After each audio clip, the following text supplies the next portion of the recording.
Nous avons un premier problème, c'est que nous n'avons pas de droite en face de nous. Et je veux vous en livrer témoignage. Moi, je parcours toute la France, dans un seul but, chercher un candidat de droite. J'ai été, je ne vais pas vous faire tout le tour du pays.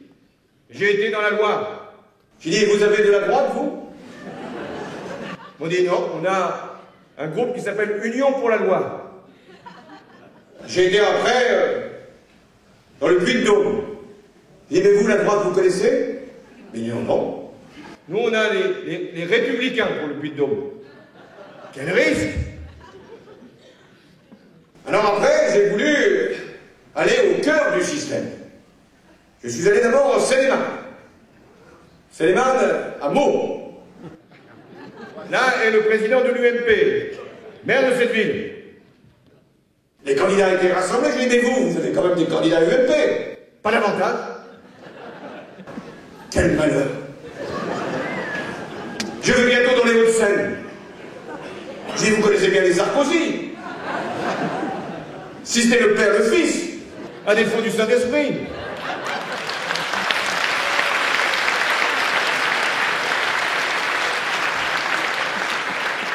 Lundi, j'étais dans la Sarthe, le département de François Fillon. Je dis, mais vous là, vous avez de la droite? Non, non, on a des amis de François Fillon. En Corrèze, je demande, mais comment s'appellent mes adversaires? Corrèze demain. C'est normal, c'était Corrèze d'hier, donc sont les mêmes. Alors maintenant, je suis devant vous pour lancer un appel.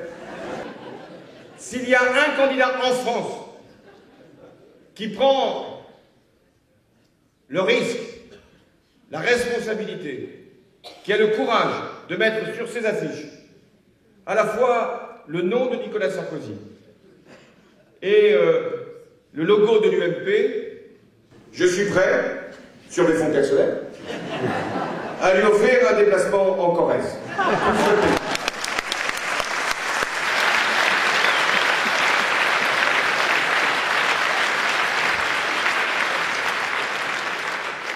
Encore faut-il qu'il soit élu. Je mets cette restriction. Je ne prends pas grand risque en lançant cet appel. Mais posons-nous la question. Si Nicolas Sarkozy était un bon président de la République, nul doute que ses partisans s'en revendiqueraient, exhiberaient son portrait, feraient la promotion de sa politique, mettraient même des mots de soutien. Si l'UMP était un parti populaire, si la politique du gouvernement réussissait, nul doute que les candidats de droite se revendiqueraient de cette organisation. Alors pourquoi ne le font-ils pas? Pourquoi sont-ils sans étiquette? Parce que j'ai découvert cette marque nouvelle dans la vie politique.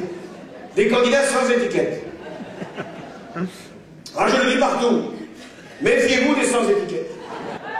C'est comme ces colis sans adresse, dont dans les aéroports et les gares, des voies autorisées nous préviennent que, en cas de découverte de tel colis, sans adresse ou sans étiquette, ces colis seront immédiatement détruits.